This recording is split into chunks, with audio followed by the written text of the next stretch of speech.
Mathieu Capionneau, alors l'homme du chiffre qui va être obligé de regarder un petit peu autrement peut-être l'entreprise que dans le bas du bilan ou le haut du bilan et qui va regarder si effectivement elle remplit ses objectifs. Est-ce que ça vous intéresse, vous, de devenir un tiers OTI. qui est indépendant qui va regarder si les entreprises suivent bien leur mission? Alors, effectivement, hein, pour aller dans le sens de ce que disait Wilfried, hein, les OTI, donc les organismes tiers indépendants, sont pour beaucoup des ex-cabinets d'audit ou des continuités de services de cabinets d'audit ou d'expertise comptable. La vraie différence, elle est qu'il y a cet agrément, qui est ce qu'on appelle un agrément COFRAC, qui nous impose au final d'avoir une démarche d'audit, d'avoir une démarche, alors soit une démarche d'audit, soit une démarche de conseil, mais de ne pas arriver comme ça et de penser qu'on peut accompagner une société sans avoir une vraie démarche d'accompagnement ou de contrôle.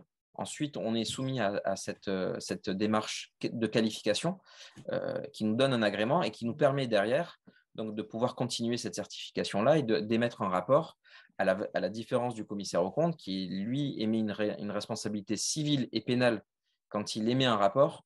Quand on émet un rapport en tant qu'OTI, on n'a pas ce poids de responsabilité civile et pénale aujourd'hui. Est-ce que demain, la législation changera? Ça, c'est un autre sujet. Mais aujourd'hui, le rapport que l'on émet, c'est ce que disait Wilfried, hein, il est public, il est rendu public, en tout cas, il est transmis aux autorités. Et c'est à partir de ce rapport-là qu'il y a ou non le maintien du statut de société à mission. Ce qu'il faut bien préciser, c'est qu'on est une entreprise, sous quelque forme qu'elle soit, hein, SARL, SAS, SA, peu importe, et on rajoute une couche qui est la qualification de société à mission. Donc, on reste une entreprise sous la forme que l'on veut et on lui met un complément d'information ou un complément de qualification qui lui permet de la qualifier de société à mission. Et c'est cet élément-là qui doit être inscrit dans les statuts et sur lequel on doit travailler. Pour revenir à votre question initiale, Christian, hein, c'est vrai qu'on va plutôt travailler sur les notions dites de haut de bilan, hein, puisque c'est tous les éléments dits de capital immatériel, parce que quand on travaille finalement sur sa raison d'être, quand on travaille sur est-ce que je suis ou non société à mission, on ne se réveille pas du jour au lendemain en se disant tiens, j'ai envie d'être une société à mission. C'est un processus long, c'est un processus qui a été pensé, réfléchi, et en fait, Wilfried l'a très bien précisé, hein, très souvent, ce sont des sociétés qui sont structurées parce qu'elles ont une vraie démarche sociale, environnementale, sociétale, et ça aboutit à la notion de société à mission. Après, on a les sociétés aujourd'hui en création et qui, elles, tout de suite pensent leur business model avec un impact. Et ça, c'est une autre réflexion. Mais les entreprises qui sont aujourd'hui dans ce processus-là, on en a beaucoup qui viennent de marchés très divers, hein. On parle aujourd'hui de sociétés on en a à peu près, on va dire, un peu moins de 200 qui ont ce qualificatif de société à mission. Donc, ce n'est pas encore une démarche où on Et a… qu'est-ce qui freine Qu'est-ce qui dans le fait freine? de s'engager dans cette démarche? Parce que on sent, j'ai évoqué des réticences, on sent une petite crainte, alors qu'il y a nombre d'entreprises qui ont des activités sociales, qui sont plutôt respectueuses de l'environnement, voilà, qui auraient peut-être les qualificatifs, mais on sent quand même voilà, il n'y a pas eu un rush sur l'entreprise à mission, quoi. Il y a plusieurs éléments, hein. C'est-à-dire que pour le législateur, en intégrant cette notion de raison d'être dans la loi dès 2019, il faut quand même rappeler que c'est un élément fondamental, hein, dans le droit, hein, de dire aujourd'hui une entreprise ne peut plus ou ne doit plus n'avoir qu'un caractère lucratif. Et là, il faut quand même saluer l'avancée en France, parce que ça a été on est plutôt en avance par rapport à beaucoup d'autres Tout à fait. par rapport à beaucoup d'autres pays. Pour autant, c'est des notions qui aujourd'hui sont généralement admises ou acquises par un grand nombre de dirigeants ou de managers. Mais à côté, on a un besoin de ressources. On a un besoin de ressources, on a un besoin de formation. Et dire je me transforme en société à mission, très bien. comment est-ce que je suis ça? Comment est-ce que je le pilote? Est-ce que c'est quelqu'un aujourd'hui, je prends aujourd'hui par exemple une personne qui est présente sur ce live, qui est Laure Marceau chez nous, qui est notre responsable de communication, qui fait beaucoup de communication interne et qui a une appétence pour toutes les notions de RSE et qui pilote le fonds de dotation, parce que le fonds de dotation interne chez nous est piloté conjointement entre les associés et les collaborateurs. Est-ce que Laure a toutes les compétences nécessaires pour pouvoir dire demain, c'est la pilote de notre action RSE si on allait jusqu'à la notion de société à mission? Ou est-ce qu'on doit recruter quelqu'un? Est-ce qu'on doit faire évoluer les choses? Il y a un enjeu de formation et de ressources humaines. Et donc, mécaniquement, on est sur ce schéma-là, mais on a besoin d'aller chercher ou de faire évoluer nos compétences ou d'aller chercher des nouvelles compétences. Et Alexandre, avec ses équipes, même principe, c'est un sujet qui est arrivé depuis un certain moment chez eux. Il y a eu une révélation avec ce why, mais on apprend en marchant. Donc, il y a eu tout un apprentissage qui font qu'aujourd'hui, leur approche est encadrée, structurée et ils peuvent vous accompagner de A jusqu'à Z, mais ça met du temps. Et cela, malheureusement ou heureusement, c'est aussi une barrière à entrée et c'est aussi un frein pour qu'il y ait un déploiement de manière beaucoup plus extensif de cette typologie de société dite à mission. Parce qu'à côté de ça, on n'a pas de contrainte fiscale, on n'a pas une contrainte forte qui nous Et il n'y a pas de bonus fiscal non plus. Il n'y a pas de bonus. C'est là où on est aussi dans un paradoxe qui est de dire il faut qu'on y soit tous, mais en même temps, il n'y a pas de bonus. Si je pouvais juste compléter ce que vient de dire Mathieu, je faisais juste un petit parallèle avec le mécénat d'entreprise, parce que là, on parle de bonus fiscal. Même si dans la loi, on a mis ça, et ça a été une révolution, la réduction d'impôts pour le mécénat d'entreprise, il a fallu combien d'années pour que les entreprises intègrent ça? Pourtant, c'était indiqué, le ministère de la Culture faisait beaucoup de communication, il y avait un vrai travail. Et moi, je sais que j'ai commencé à m'intéresser à cette problématique-là en 2003. Un peu avant avec le projet de loi, mais il a fallu un temps incroyable. Et même encore maintenant, il faut encore des fois expliquer ce qu'est le mécénat d'entreprise et l'utilité que ça apporte à tout le monde, y compris à l'entreprise, en 2021.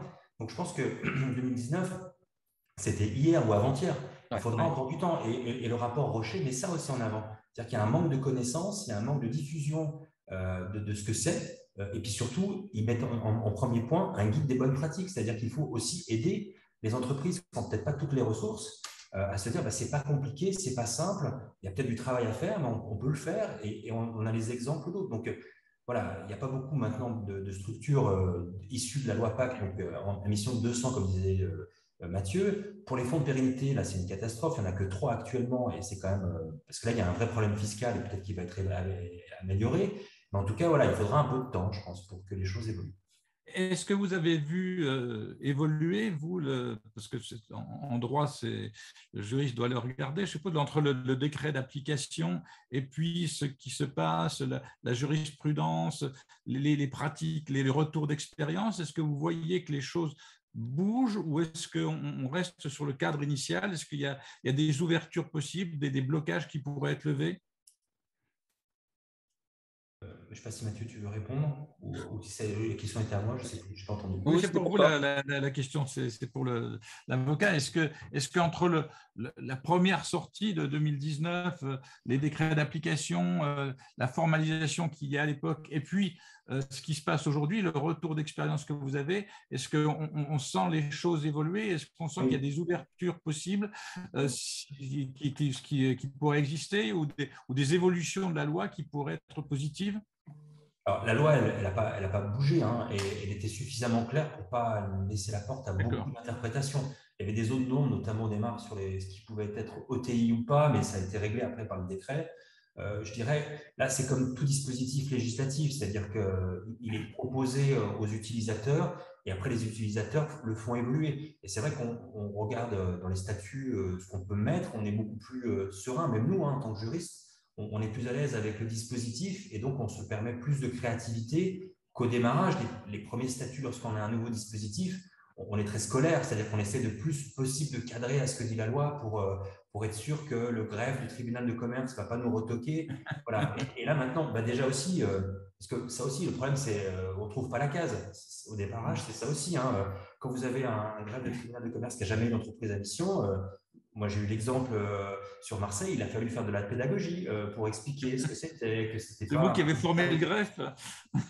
Non, mais il faut toujours être très pédagogue. Ça sert à rien de vouloir imposer les choses, surtout à des gens qui ne sont pas au courant. C'est pas de leur faute. Alors, dans 5 ans, s'ils ne sont pas au courant, ce sera vraiment une faute professionnelle. Mais au démarrage, bon, on peut comprendre. Voilà. Donc, il a fallu faire ça aussi. Et tout ça fait que ça met du temps. Et quand tout le monde sera au courant, quand tout le monde aura mis les mains dans le cambouis pour ces outils-là, ils vont se développer. Mais il faut laisser un peu de temps, je pense.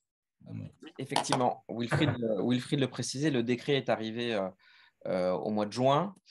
Hier encore, on était en réunion interne pour pouvoir aller jusqu'à cette certification et être considéré comme un OTI. Et comme je le précisais tout à l'heure, on a déjà entamé les démarches pour tous les agréments de type COFRAC.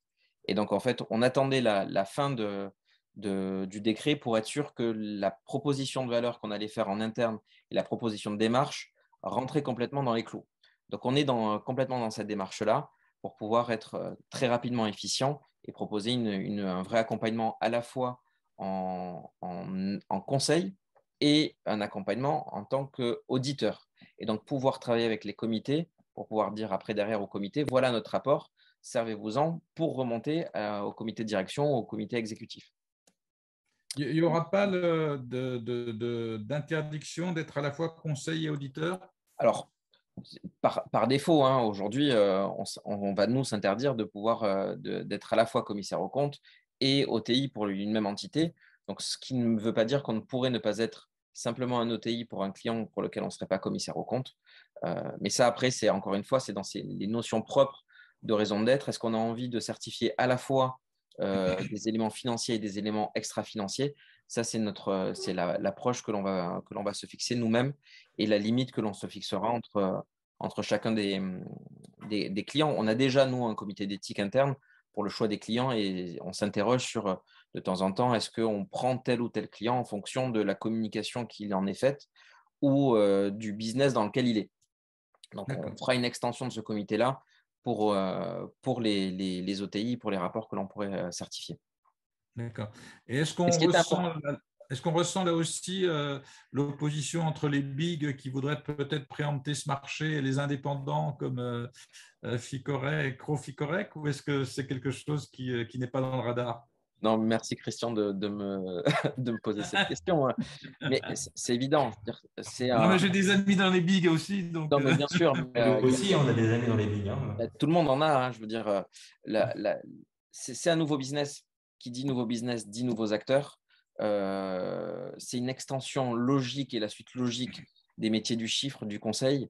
Donc, il y aura les Big Four. Ils y sont déjà. Hein, je veux dire, clairement, ils ont déjà attaqué le marché. Hein. Mais ça ne veut pas dire qu'ils seront l'alpha et l'oméga de toutes les approches.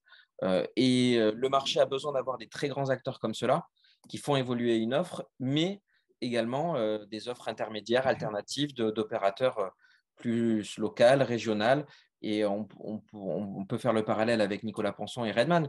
On a besoin d'avoir des Redman comme on a besoin d'avoir des Cogedim pour pouvoir mailler un territoire. Mais des Cogedim doivent aller vers une organisation ou en tout cas une approche comme Redman le pousse parce que l'agilité qu'a eu Redman sur son métier permet d'être le poil à gratter de son secteur, mais finalement aussi celui qui prend le bâton de pèlerin pour que tous les autres dans son secteur le suivent. Et ben dans nos métiers respectifs aussi, on aura des Big Four, on aura des acteurs comme nous ou d'autres qui proposeront cet accompagnement-là. Je rappelle, parce qu'il y a la question, je ne sais pas qui la pose, c'est quoi OTI? Je rappelle, c'est les organismes tiers indépendants, c'est ceux qui vont être chargés de venir vérifier que ce qui a été dit et écrit dans les statuts est bien conforme. Et donc, on est dans une loi, on n'est pas simplement dans une déclaration d'intention. Ce n'est pas simplement des personnes qui disent « moi, je suis le plus écolo du monde » ou le plus SS du monde, etc. Mais c'est bien une déclaration. Il y a un contrôle, on a bien compris, qui est fait par des organismes qui sont labellisés. Et on entend Mathieu Capionneau qui nous dit effectivement c'est une démarche. Et quelque part, c'est assez rassurant que cette démarche soit un peu compliqué parce que ça veut dire que c'est pris au sérieux. L'État français est toujours comme ça, très jaloux de ses prérogatives et ne les délègue pas à n'importe qui, mais c'est quelque chose qui est assez rassurant. On est dans une façon très… on est des héritiers du Code Napoléon, donc on aime bien la chose écrite. Voilà, on va continuer comme ça, mais c'est comme ça que fonctionne notre République et notre droit, et je crois que c'est quelque chose qui se met en place. Donc les OTI sont ces organismes qui petit à petit se mettent en place et qui vont être là aux côtés de l'entreprise pour labelliser et dire effectivement cette entreprise est dans les clous par rapport à ce qu'elle a déclaré ou n'est pas dans les clous, et en tout cas il y a des progrès à faire, ou il y a des choses, puisque naturellement la perfection n'étant pas de ce monde, il y aura toujours des choses à corriger et des marges de progrès, mais voilà, c'est un regard extérieur qualifié qui va permettre de vérifier que cette entreprise à mission est bien dans ses objectifs. Est-ce que parmi nos participants, il y a d'autres intervenants? Oui, Mathieu. Ce qui est important de préciser, c'est que pour faire écho à tout ce qui a été dit, c'est très important. Ça donne une nouvelle valeur à l'entreprise aujourd'hui. Tout le capital aujourd'hui que l'on y met, Nicolas l'a précisé tout à l'heure, en fait aujourd'hui, ils sont capables d'aller sur des dossiers Station F, The Camp, etc., avec cet élément de survaleur. Est-ce qu'il est quantifiable? C'est l'enjeu de demain, qui est de dire, est-ce que demain, on ne valoriserait pas une entreprise, quelle qu'elle soit, avec d'autres éléments que les éléments financiers, et où avec les éléments financiers et une autre méthodologie pour se dire, finalement, est-ce que la valeur de Redman, elle n'est pas aujourd'hui plus dans sa raison d'être, le travail qui a été fait, l'absence de turnover, la marque, les associés collaborateurs. Et finalement, tout cela aujourd'hui donne une survaleur que l'on a encore un peu de mal à appréhender, mais qui nous permettra demain de nous dire on a un capital qui est un capital actif, qui est une valeur financière, mais aussi un capital humain, un capital relationnel, hein, puisque pour beaucoup, et Erilia l'a précisé tout à l'heure, dans ses statuts, on a inclus dans les statuts d'Erilia le fait de pouvoir travailler avec ses fournisseurs et d'imposer à ce que ces fournisseurs soient eux-mêmes dans une démarche de progression. Donc, on a aussi un capital relationnel, on va avoir un capital structurel, et dans la structure, encore une fois, on va pouvoir travailler sur ses salariés, sur ses clients, et aller au-delà du seul élément financier. Et tout ça va donner ce qu'on appelle un capital immatériel qui sera la survaleur de demain. Donc, on a encore du travail à faire, on a encore du chemin. Il y a un peu de théorie qui est arrivée sur les comptabilités approchées pour pouvoir se dire essayons de matérialiser de l'immatériel. Ça sera le plus compliqué, hein, si on essaye demain de se dire donne-moi une valeur d'une entreprise à mission. Déjà, quand il faut donner une valeur d'une entreprise, c'est compliqué.